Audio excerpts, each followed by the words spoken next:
Hello students, स्वागत है आज के इस वीडियो में जिसमें हम लोग बात करेंगे इन्वर्स ट्रिग्नोमेट्रिक फंक्शन के बारे में। इसके पहले के वीडियो में मैंने आप लोगों को इन्वर्स ट्रिग्नोमेट्रिक फंक्शन का परिचय बता दिया है। तो मैं पंकज सिंह और स्वागत है आपका ब्लिस एकेडमी के यूट्यूब चैनल में। और आज हम लोग इन्वर्स ट्रिग्नोमेट्रिक फंक्शन का परिचय से आगे इस वीडियो में बात करेंगे लोग। इन्वर्स ट्रिग्नोमेट्रिक फंक्शन के बारे में मैंने इसके पहले परिचय में बताया था कि एंटी ट्रिग्नोमेट्रिक फंक्शन होता है इन्वर्स ट्रिग्नोमेट्रिक फंक्शन। उसमें समझाया था मैंने कि अगर कोई फंक्शन है यहाँ पर, अगर कोई फंक्शन है यहाँ पे y is equal to sine x, तो ट्रिग्नोमेट्रिक फंक्शन क्या करता है, इनपुट के रूप में एंगल लेता है और आउटपुट के रूप में वैल्यू प्रोवाइड करता है। ये मैंने बताया था, इनपुट के रूप में एंगल लेता है और वैल्यू के रूप में यहाँ पर आउटपुट के रूप में वैल्यू प्रोवाइड करता है। हमारा एंटी ट्रिग्नोमेट्रिक जो इन्वर्स ट्रिग्नोमेट्रिक फंक्शन होता है वो क्या करता है, वो करता है y is equal to sine inverse x। जो नोटेशन होता है मैंने बता दिया था कि ये इनपुट के रूप में वैल्यू लेता है और आउटपुट के रूप में एंगल प्रोवाइड करता है। क्या प्रोवाइड करता है? एंगल। दूसरी बात मैंने आप लोगों से बात कर ली थी परिचय के दौरान कि इन्वर्स ट्रिग्नोमेट्रिक फंक्शन तब और केवल तभी परिभाषित होता है जब वो 1/(1/2) हो और कोई भी ट्रिग्नोमेट्रिक फंक्शन अपने नेचुरल डोमेन में, अपने जो स्वाभाविक उसका प्रांत होता है उसमें वो मिनिमम होता है, 1/1 नहीं होता है। तो इसके लिए हमने यह कहा था कि 1/1 फंक्शन बनाने के लिए हम उसके डोमेन को रेस्ट्रिक्ट करते हैं, प्रतिबंधित करते हैं और प्रतिबंधित करके उसको 1/1 बनाते हैं और तब जाके हम लोग उसका इन्वर्स निकालते हैं। तो आज आइए सबसे पहले हम लोग बात करेंगे ट्रिग्नोमेट्रिक फंक्शन के बारे में, उसके डोमेन और उसके रेंज के बारे में, और तब कहानी को आगे बढ़ाएंगे लोग। तो आइए, ट्रिग्नोमेट्रिक फंक्शन आपको पता है मुख्यतः 6 ट्रिग्नोमेट्रिक फंक्शंस होते हैं जिसमें y is equal to sine x, y is equal to cos x, y is equal to tan x, y is equal to cot x, y is equal to sec x और cos x है। Sine x का domain जो होता है वो real number का set होता है। यहाँ पर x का वैल्यू आप कोई भी रियल ले सकते हैं, कोई भी रियल वैल्यू ले सकते हैं। यहाँ पर x बिलोंग्स टू r, लेकिन जो आपको y का वैल्यू मिलता है वो इसी सेट से मिलता है, -1 से लेकर 1 तक मिलता है। मतलब x का वैल्यू आप जो लेना चाहे ले लें, y का वैल्यू हमेशा आपको -1 से लेकर 1 तक ही मिलेगा। ये साइन का रेंज होता है। तो इसका मतलब साइन का जो रेंज है वो कितना है, -1 to 1। सिमिलरली हम cos x की बात करेंगे और cos x का जो डोमेन होता है वो भी होता है सेट ऑफ रियल नंबर्स। मतलब x का वैल्यू कोई भी रियल वैल्यू ले सकते हैं और जो आपको y का वैल्यू मिलेगा वो इसी बंद अंतराल क्लोज इंटरवल -1 to 1 से मिलेगा। मतलब y का वैल्यू -1 से लेके 1 तक कुछ भी हो सकता है। y is equal to tan x की अगर हम बात करेंगे तो इसका डोमेन होता है r-। अभी इसको थोड़ा समझ लेते हैं, ये क्या है, ये मैंने क्या लिखा है। इसका मतलब हुआ कि x के वे सारे वैल्यूज जो π/2 का ऑड मल्टीपल है, कभी भी tan π/2 के ऑड मल्टीपल पर परिभाषित नहीं होता है। क्यों नहीं होता है? तो ध्यान दीजिए, क्योंकि tan x जो होता है, tan x इसको हम लिख सकते हैं sin x by cos x, और sin x by cos x याद कीजिए कि यहाँ पर 11 ट्रिग्नोमेट्री में आपने पढ़ा होगा x dash y y dash, यहाँ पर y एक्सिस पर ये वर्टिकल लाइन जो है y पर cos का वैल्यू 0 होता है, चाहे वो आप π/2 पर बात करें या 3π/2 पर बात करें। अगर cos 90 की बात करते हैं तो 0 होता है और cos अगर 270 की बात करते हैं, 3π/2 की बात करते हैं, तब भी वैल्यू 0 होता है। तो चूंकि जब बॉटम पार्ट शून्य हो जाएगा तो फिर तो यहाँ पर रिजल्ट अपरिभाषित हो जाएगा। तो cos शून्य जहां होगा वहीं पर tan अपरिभाषित होगा। तो cos शून्य कहाँ होता है, π/2 के ऑड मल्टीपल पर। देखिए यहाँ पर ये π/2, 3π/2, यहाँ पर 5π/2, यहाँ पर 7π/2। तो इस तरह से हम लोग आगे बढ़ेंगे तो ये जो आपका y एक्सिस दिख रहा है ये π/2 का ऑड मल्टीपल इस पे ये रिप्रेजेंट करता है। इस पे जो एंगल आता है वो π/2 का ऑड मल्टीपल होता है और π/2 के ऑड मल्टीपल पर cos 0 होता है और अगर cos 0 होगा तो tan अपरिभाषित होगा। तो यहाँ पे हम लोगों ने जहां जहां tan अपरिभाषित होगा उन सारे वैल्यूज को हम लोगों ने रियल नंबर के सेट में से माइनस कर लिया है। तो यहाँ पर x such that x is equal to 2n+1, 2n+1 का मतलब होता है ये ऑड संख्या को, ऑड नंबर को रिप्रेजेंट कर रहा है। जैसे n का वैल्यू कोई भी, अगर आप यहाँ पर मैंने बताया है इंटीजर अगर आप लेते हैं, कोई भी पूर्णांक वैल्यू लेते हैं तो n का वैल्यू पूर्णांक लेने पर 2n+1 जो आएगा वो हमेशा एक ऑड होगा संख्या, और अगर ऑड नंबर लेंगे और उसका π/2 के साथ मल्टीप्लाई करेंगे तो उसको हम बोलेंगे ऑड π/2 का ऑड मल्टीपल है π/2। तो उसको मैंने माइनस कर लिया। तो याद रखना है जहां जहां cos शून्य होगा वहां वहां tan अनडिफाइंड होगा। और ये कहानी सिर्फ tan के साथ नहीं है, ये कहानी याद कीजिए sec के साथ भी है, क्योंकि sec को भी जब आप लिखते हैं तो sec को भी लिखते हैं तो लिखते हैं 1/cos। तो जो कहानी यहाँ पे tan के साथ यहाँ पे अकर्ड हो रहा है वही कहानी यहाँ sec के साथ भी अकर्ड होगा। तो जो डोमेन tan का होगा वही डोमेन sec का होगा, क्योंकि जहां जहां cos शून्य होगा वहां वहां tan अपरिभाषित, तो जहां जहां cos शून्य वहां वहां sec भी अपरिभाषित। तो tan और sec का डोमेन बिल्कुल सेम होता है। तो देखिए मैंने tan और sec का डोमेन बिल्कुल सेम लिखा है, ठीक है। पूरे रियल नंबर के सेट में से जो π/2 का ऑड मल्टीपल होगा उसको माइनस कर लेंगे। अब हम लोग बात करेंगे यहाँ पर कॉट का और कॉसेक का, लेकिन साथ में हम इसके रेंज की बात कर लें।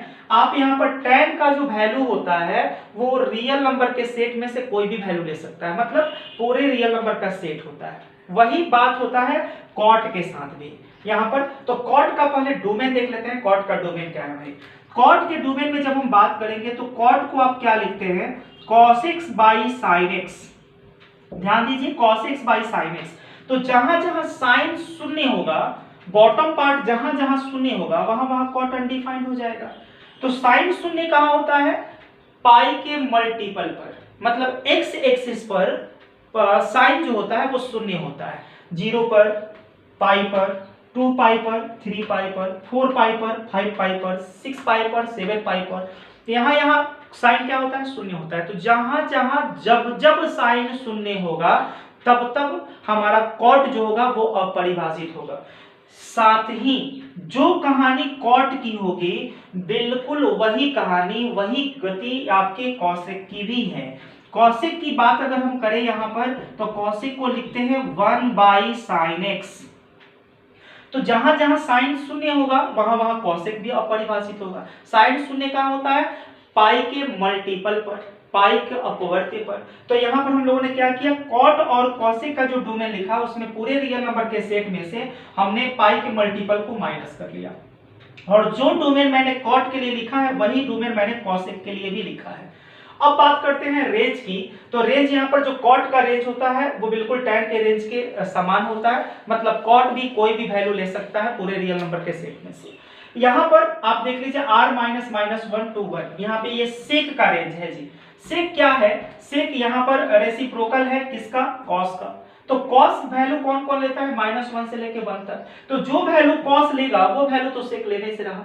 तो जिस इंटरवल में कॉसेक डिफाइंड होगा, बता रहे थे कि कॉसेक्स का रेसिप्रोकल है सेक एक्स। तो जहां जहां लाई करेगा कॉस उस इंटरवल में सेक का वैल्यू लाई भी करेगा। तो चूंकि कॉस का वैल्यू लाई करेगा माइनस, कॉस का वैल्यू अगर -1 to 1 लाई करता है तो सेक का वैल्यू कभी भी -1 और 1 के बाहर लाई करेगा। अगर साइन यहाँ पे लाई करता है -1 से 1 के बीच में तो कभी भी कॉसेक, चूंकि कॉसेक साइन का रेसिप्रोकल है तो इसलिए कभी भी वो -1 से 1 के बीच में लाई नहीं करेगा। तो यहाँ पर जो इस वजह से जो सेक का रेंज होगा वो सेक का रेंज होगा r -1 to 1। आप इस -1 to 1 को आप ऐसे भी लिख सकते हैं और करके, और इसका मतलब हुआ कि y belongs to और y belongs to -∞ to -1 union 1 to ∞। इसका मतलब हुआ कि y का जो वैल्यू होगा वो -∞ से -1 और 1 से लेकर ∞ तक, यहाँ पर ये दो इंटरवल में होगा। दो यहाँ पे डोमेन, यहाँ पे एक तरह से कहा जाए कि रेंज दो पार्ट में हो गया और दोनों का यूनियन लिया गया। उसी तरीके से यहाँ पे कॉसेक का भी रेंज हो जाएगा, और कॉसेक का भी रेंज इस r -1 to 1 कहिए, चाहे आप इसको कह सकते हैं y -∞ to -1 close interval union 1 to infinity. तो ये तो हम लोग का ट्रिग्नोमेट्रिक फंक्शन के डोमेन और उसका रेंज। अब इसी पर, अब चूंकि हमको ट्रिग्नोमेट्रिक फंक्शन का इन्वर्स बताना है और इन्वर्स तब डिफाइंड होगा जब वो 1/(1/2) होगा।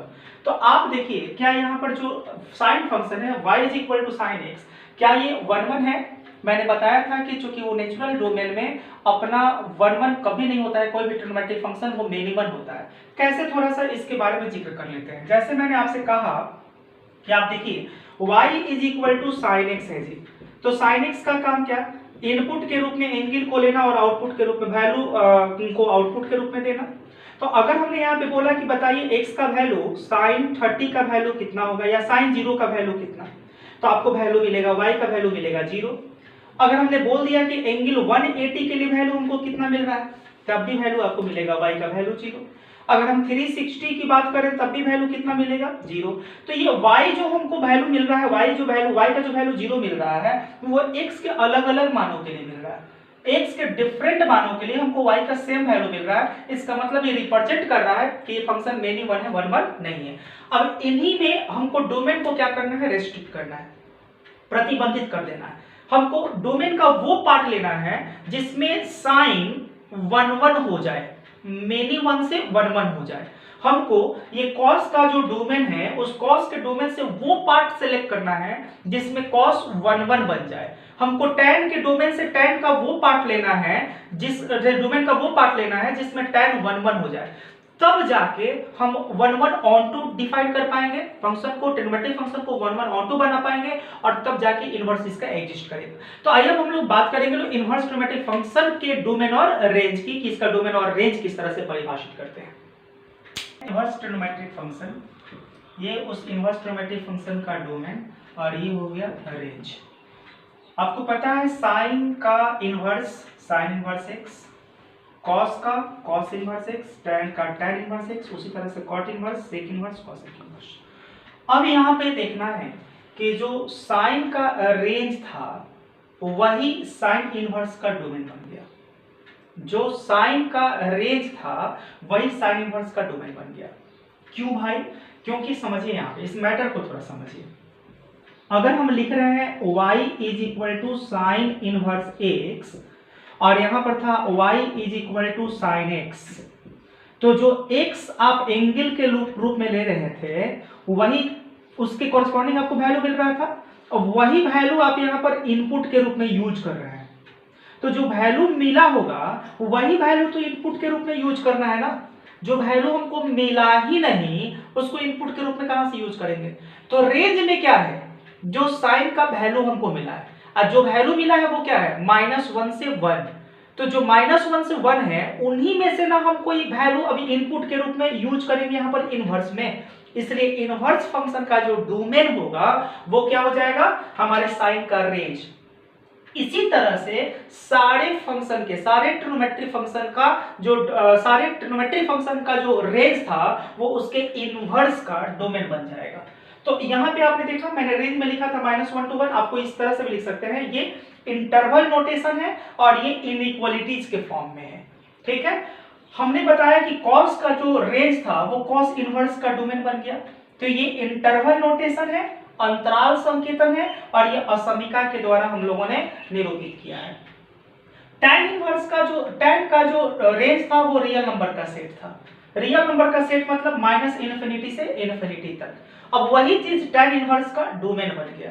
तो tan इनवर्स का डोमेन बन गया मतलब आप x का वैल्यू, अब इनपुट जो होगा वो x, तो यहाँ इनपुट जो होगा वो वैल्यू, अब वो वैल्यू कहां से कहां तक लेना है, -∞ से इन्फिनिटी, मतलब कोई भी रियल नंबर का सेट। मतलब अब तो यहाँ पे टेंशन फ्री हो गया कि जो भी ट्रिग्नोमेट्रिक फंक्शन का रेंज था वो आपके sine trigonometric function, inverse trigonometric function का डोमेन बन गया। अब आप इसमें बेहतर कैसे कर सकते हैं, अगर आपको ट्रिग्नोमेट्रिक फंक्शन का डोमेन और रेंज नहीं पता होगा तो आप ये बिल्कुल उम्मीद मत पालिए कि इनवर्स ट्रिग्नोमेट्रिक फंक्शन का कॉन्सेप्ट बहुत बेहतर आपको हो जाएगा, मिल जाएगा। इनवर्स ट्रिग्नोमेट्रिक फंक्शन का बेहतर कॉन्सेप्ट आपको तभी मिलेगा जब ट्रिग्नोमेट्रिक फंक्शन का डोमेन और रेंज का कॉन्सेप्ट आपका क्लियर हो। दूसरी बात, इनवर्स ट्रिग्नोमेट्रिक फंक्शन भी बेहतर करने के लिए, अब यहाँ पे अभी तो हम समझाएंगे, लेकिन आपको ये बिल्कुल मेमोरी में बैठा लेना है। ये जिस तरह से बताया गया है बिल्कुल उसी तरीके से, जिस तरह से हम पढ़ा रहे हैं बिल्कुल वैसे ही आपको याद रख लेना है। ये मेमोराइज एकदम एड टू मेमोरी, ये दिमाग से उतरना नहीं चाहिए। अगर दिमाग से उतरेगा तो फिर ट्रिग्नोमेट्रिक इनवर्स ट्रिग्नोमेट्रिक फंक्शन का कॉन्सेप्ट बहुत बेहतर आप नहीं मिल पाएगा। हो सकता है कि क्वेश्चन आप सॉल्व कर लें, इट डज नॉट मीन कि आपका आईडीएफ का कॉन्सेप्ट बहुत स्ट्रांग है। तो ध्यान दीजिए, यहां से तो हम लोग फ्री हो गए, मुक्त हो गए, क्योंकि यहां पे हमको पता चला कि जो ट्रिग्नोमेट्रिक फंक्शन का डोमेन रेंज था वही हमारे इनवर्स ट्रिग्नोमेट्रिक फंक्शन का क्या बन गया, रेंज एज डोमेन बन गया। क्यों बन गया मैंने बताया, क्योंकि जो साइन का वैल्यू आ रहा है, जो tan का वैल्यू आ रहा है, जो कॉट का वैल्यू, कोसेक सेक का जो वैल्यू आया वो तो रेंज में गया। तो हम वैल्यू ही तो अब इनपुट के रूप में इनवर्स में लेंगे ना, तब तो हमको एंगल मिलेगा ना। तो वैल्यू कहां से सेलेक्ट करेंगे, जो रेंज मिला था उसी में से, इसलिए रेंज हमारा क्या बन जाएगा, यहां पर डोमेन बन जाएगा। अब यहां पर बात करेंगे क्या कि जो ये रेंज लिया गया है हम लोगों का इनवर्स ट्रिग्नोमेट्रिक फंक्शन का, ये डोमेन जो था हमारे ट्रिग्नोमेट्रिक फंक्शन का, वही आईटीएफ का जो रेंज बनाया गया उसका एक पार्ट बनाया गया है। तो हमारा जो ट्रिग्नोमेट्रिक फंक्शन था, साइन जो था उसका डोमेन क्या था, रियल नंबर का सेट। तो रियल नंबर के सेट में से एक ऐसा पार्ट लिया गया है -π/2 to π/2, जहां पे हमारा साइन 1 बन जाए। साइन का ग्राफ क्या होता है, ध्यान दीजिए, साइन का ग्राफ आपको मैंने इसके पहले वीडियो में भी बताया था, साइन का ग्राफ इस टाइप का होता है। यहाँ पर साइन का ग्राफ देखिए इस टाइप का होता है। तो सुपरलेटिव डिग्री में मिनिमम है, ये 1 मिनिमम नहीं है, ये सुपरलेटिव डिग्री में मिनिमम है। देखिए आप हॉरिजॉन्टल लाइन टेस्ट कितने पॉइंट पर ये कट कर रहा है, तो क्या ये 1 है, नहीं है। तो हम लोगों ने इस पूरे डोमेन जो -इन्फिनिटी से इन्फिनिटी तक का जो डोमेन है हमारे साइन के लिए, उसका हम लोगों ने एक पार्ट ले लिया। अब पार्ट क्या डिसाइड किया कि भाई -π/2 से लेकर हम लोग π/2 लेंगे, और इसी इंटरवल में हम बात करेंगे जिसमें फंक्शन हमारा 1 है। देखिए -π/2 से लेकर π/2 तक की बात करें तो इसमें फंक्शन क्या है, 1 है। तो इसी तरीके से हर फंक्शन के लिए, हर फंक्शन जो ट्रिग्नोमेट्रिक फंक्शन था उसके डोमेन को रेस्ट्रिक्ट किया गया। रेस्ट्रिक्ट करने का मतलब उस डोमेन का एक ऐसा पार्ट सेलेक्ट किया गया जिस पार्ट में हमारा ट्रिग्नोमेट्रिक फंक्शन जो था वो 1 बन गया। जैसे वो 1 बना तो उसका इनवर्स एग्जिस्ट किया, और जब इनवर्स एग्जिस्ट किया तो जो उसका डोमेन हम रेस्ट्रिक्ट करने के बाद लिए वही हमारा रेंज बन गया, किसका, इनवर्स ट्रिग्नोमेट्रिक फंक्शन का। पता है आपको कि अगर कोई फंक्शन यहाँ पर a से b में परिभाषित है, और अगर ये फंक्शन 1/2 है, तो यहाँ पर जो इसका इनवर्स होता है, अगर g इसका इनवर्स है तो g किधर से किधर परिभाषित होता है, b से a में। तो जो इनवर्स, जो ट्रिग्नोमेट्रिक फंक्शन का हमारा रेंज होगा वो डोमेन बन गया, और जो डोमेन हम रेस्ट्रिक्ट करके लाएंगे जिसमें वो 1 होगा वही हमारा रेंज बन जाएगा। तो इनवर्स ट्रिग्नोमेट्रिक फंक्शन का जो ये रेंज बनाया गया है -π/2 to π/2, ये बनाया गया है साइन इनवर्स का। मतलब -π/2 से लेकर π/2 तक में यह साइन इनवर्स जो होगा वो क्या होगा, साइन जो होगा वो 1 होगा, और यही साइन इनवर्स का रेंज बन गया। सिमिलरली यहाँ पे जो y का वैल्यू होगा, मतलब जो एंगल हमको मिलेगा, क्यों, क्योंकि आपको तो पता चल गया ना कि अब हमको, मैंने बताया था कि इनवर्स ट्रिग्नोमेट्रिक फंक्शन में हम वैल्यू लेते हैं इनपुट के रूप में, और हमको एंगल मिलता है आउटपुट के रूप में। तो एंगल मिलता है आउटपुट के रूप में, आउटपुट मतलब y, तो y एंगल, और वो एंगल कहां से कहां के बीच में लाई करेगा, 0 से लेकर पाई तक। तो यहाँ पर मैंने ये देखिए असमीका के रूप में भी मैंने निरूपित किया है, y का वैल्यू यहाँ पे क्लोज इंटरवल 0 to π, मतलब पाई से लेके पाई से छोटा और इक्वल, और 0 से बड़ा और इक्वल। सिमिलरली यहाँ पर tan के लिए जो हम लोगों ने रेंज सेलेक्ट किया वो क्या किया, -π/2 to π/2 ओपन इंटरवल। -π/2 और π/2 दोनों एक्सक्लूड है। ओपन इंटरवल मतलब दोनों एंड पॉइंट एक्सक्लूड है। दोनों एंड पॉइंट एक्सक्लूड होने का मतलब उसमें शामिल नहीं होगा। क्यों नहीं शामिल होगा, क्योंकि π/2 पर और -π/2 पर tan अनडिफाइंड होता है। tan का जो ग्राफ होता है वो अनंत की तरफ भागना शुरू कर देता है, तो वो -π/2 और π/2 को छोड़ दिया गया। तो -π/2 और π/2 के बीच में जो tan का ग्राफ होगा वो 1 होगा, इसलिए वो -π/2 to π/2 tan इनवर्स का रेंज बन गया। इसी प्रकार से हम लोगों ने यहाँ पे कॉट इनवर्स को परिभाषित किया कि कॉट 0 पर और पाई पर अपरिभाषित होता है। तो 0 और पाई को छोड़ दीजिए, तो 0 और पाई के बीच में जो हम लोगों ने इंटरवल सेलेक्ट किया वो, उसमें कॉट जो फंक्शन है वो 1 बन गया। तो जब वो 1 बन गया तो कॉट इनवर्स के लिए वो इंटरवल रेंज बन गया।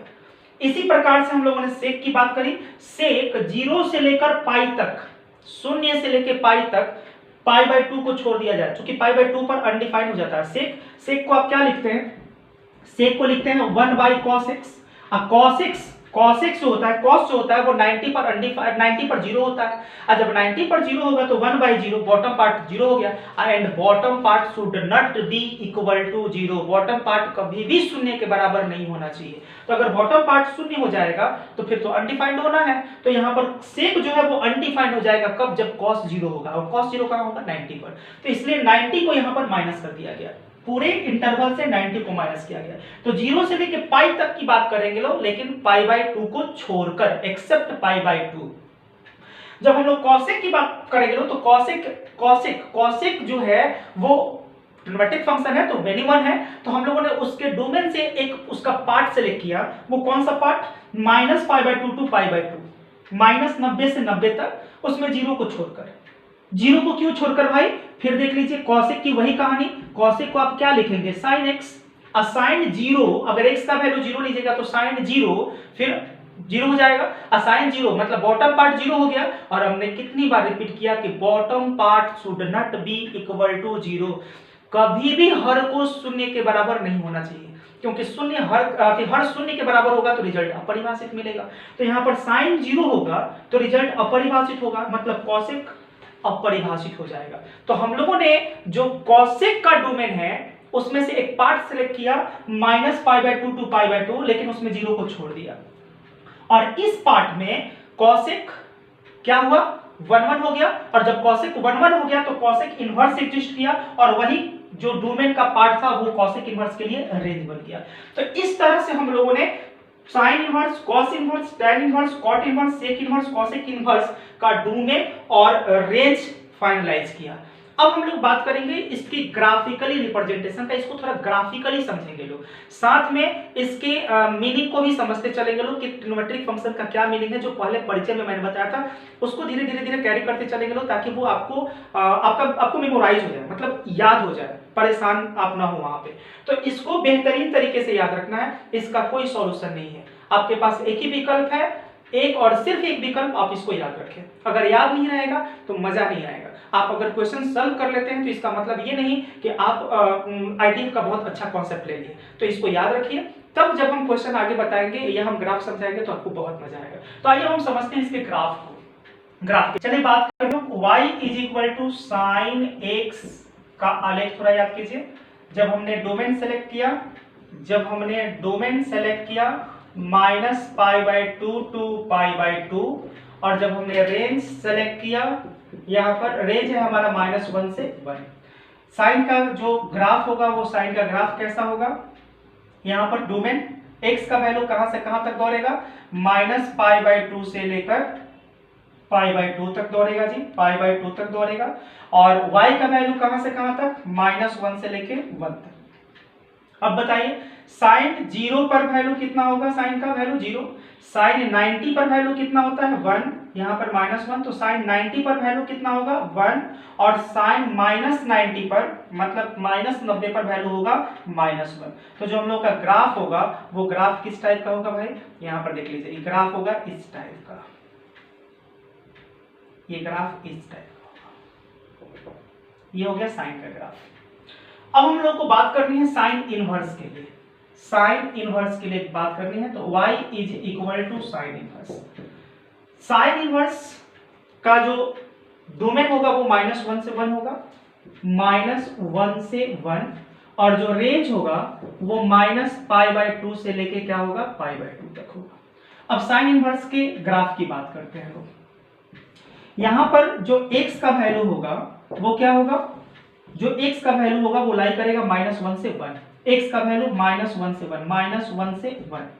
और जो y का वैल्यू होगा वो कहां से कहां तक लाई करेगा, -पाई बाय 2 से लेकर कहां तक, पाई बाय 2 तक। ध्यान दीजिए। अब यहां पे बात आती है, जब मैंने आपसे कहा कि y is equal to sine inverse x, तो ये क्या बता रहा है आपको, y is equal to sine inverse x क्या बता रहा है, ये बता रहा है कि यहां पर जो x है ये साइन के किस एंगल के लिए हमको प्राप्त हो रहा है, x जो है साइन के किस एंगल के लिए हमें प्राप्त हो रहा है। यहां पर इसका क्या मतलब कि x हमें साइन के किस एंगल के लिए, किस एंगल के लिए, किस कोण के लिए, एंगल के लिए प्राप्त हो रहा है, प्राप्त हो रहा है, प्राप्त हो रहा है। तब हमको आंसर क्या मिलता है, y, कि ये जो साइन x जो है वो साइन के एंगल y के लिए हमें प्राप्त हो रहा है। तब हम यहां पर आंसर क्या करते हैं, आंसर करते हैं y। मतलब अगर हमने आपसे पूछा y is equal to sine inverse 1, मैंने यहां पे ले लिया, यहां पे -1 से 1 में 1 है ना शामिल, तो 1 तो हम ले सकते हैं। तो अगर हमने 1 ले लिया तो यहां पर 1, अब हमने पूछा कि साइन इनवर्स 1, इसका मतलब हुआ कि 1 साइन के किस एंगल के लिए हमें प्राप्त हो रहा है। ये जो 1 है ये साइन के कितने एंगल पर, साइन के साथ हम कितना एंगल लें कि हमको 1 वैल्यू प्राप्त हो जाए। तो आपका आंसर क्या होता है 90। साइन 90 का वैल्यू कितना होता है 1, तो आप बोलेंगे कि साइन 90 के लिए, एंगल 90 के लिए साइन का वैल्यू हमको क्या मिलेगा 1, तो आप आंसर कर देंगे π/2 90। अगर हम बोलते हैं यहां पर कि y is equal to sine inverse 0, या हमने बोल दिया यहां पर √3/2, तो आपसे मैंने बोला कि ये √3/2 जो है ये साइन के किस एंगल के लिए हमको प्राप्त हो रहा है। तो आपको पता है कितना, साइन अगर हम 60 रखते हैं, साइन 60 की बात अगर हम करते हैं तो हमको वैल्यू मिलता है √3/2। तो हमको पता है कि ये √3/2 साइन के 60 डिग्री के एंगल पर हमको प्राप्त होता है। तो हमारा आंसर क्या हो जाएगा 60 डिग्री मतलब π/3। ये मतलब होता है इनवर्स का। तो अब हमने यहाँ पे बात करी कि ये जो 1 है, 1 यह किस एंगल के लिए हमको प्राप्त होगा। अगर हम बात करें कि ये जो साइन इनवर्स में अगर हम x का वैल्यू लेंगे, अब x का वैल्यू मुझे क्या लेना है 1, तो 1 मुझे साइन के किस एंगल के लिए प्राप्त हो रहा है, तो हमको पता है कितना π/2 पर, तो हमको यहां पर मैंने मार्क कर दिया π/2। क्लियर। उसके बाद हमने देखा कि अगर हम इस -1 और 1 के बीच में अगर एक 0 ले लेते हैं तो 0 हमको किस एंगल के लिए प्राप्त होगा, साइन के किस एंगल के लिए हमको 0 प्राप्त होगा। तो आप बोलेंगे 0, क्योंकि साइन 0 पर वैल्यू कितना होता है 0, तो आपने वैल्यू ले लिया 0। अगर आपसे पूछा जाए कि -1 साइन के किस एंगल पर प्राप्त होगा, तो आप खट से बता देंगे -π/2। यहां पर तो हमारा वैल्यू जो क्या होगा -1 किस पर मिलेगा -π/2 पर। इसका मतलब जो हमारा आलेख होगा वो आलेख किस टाइप का हो जाएगा, इस टाइप का हो जाएगा। ध्यान दीजिए, ये आलेख देखिए, ये आलेख किस टाइप का था, इस टाइप का था, और ये आलेख हमारा किस टाइप का हो गया, ये आलेख हमारा इस टाइप का हो गया। इसके साथ 2-3 चीजें, पहले ग्राफ तो समझ में आया, ग्राफ हमने कैसे ड्रॉ किया, साइन का वैल्यू हमने कैसे लिया और y का वैल्यू मुझे कैसे मिला, मतलब x का वैल्यू हमने कैसे सेलेक्ट किया और y का वैल्यू हमको कैसे मिला। अब इस ग्राफ के साथ हमको 2-3 बातें बेहतरीन तरीके से समझ लेनी है। पहली बात तो ये समझनी है कि किसी भी इनवर्स ट्रिग्नोमेट्रिक फंक्शन का ग्राफ, किसी भी इनवर्स ट्रिग्नोमेट्रिक फंक्शन का ग्राफ, यहां पर अगर हम यहां पे लाइन ड्रॉ करें,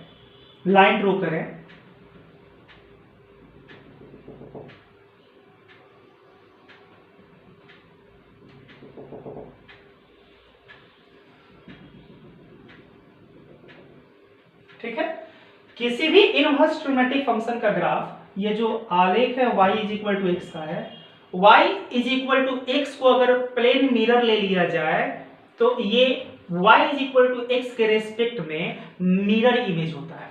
मतलब साइन इनवर्स का graph y is equal to x के रेस्पेक्ट में, साइन इनवर्स का graph y is equal to x के रेस्पेक्ट में साइन x का मिरर इमेज होता है। तो पहली बात तो ये दिमाग में रख लेना है कि किसी भी फंक्शन का जो ग्राफ होता है उस फंक्शन का y is equal to x के रेस्पेक्ट में मिरर इमेज होता है।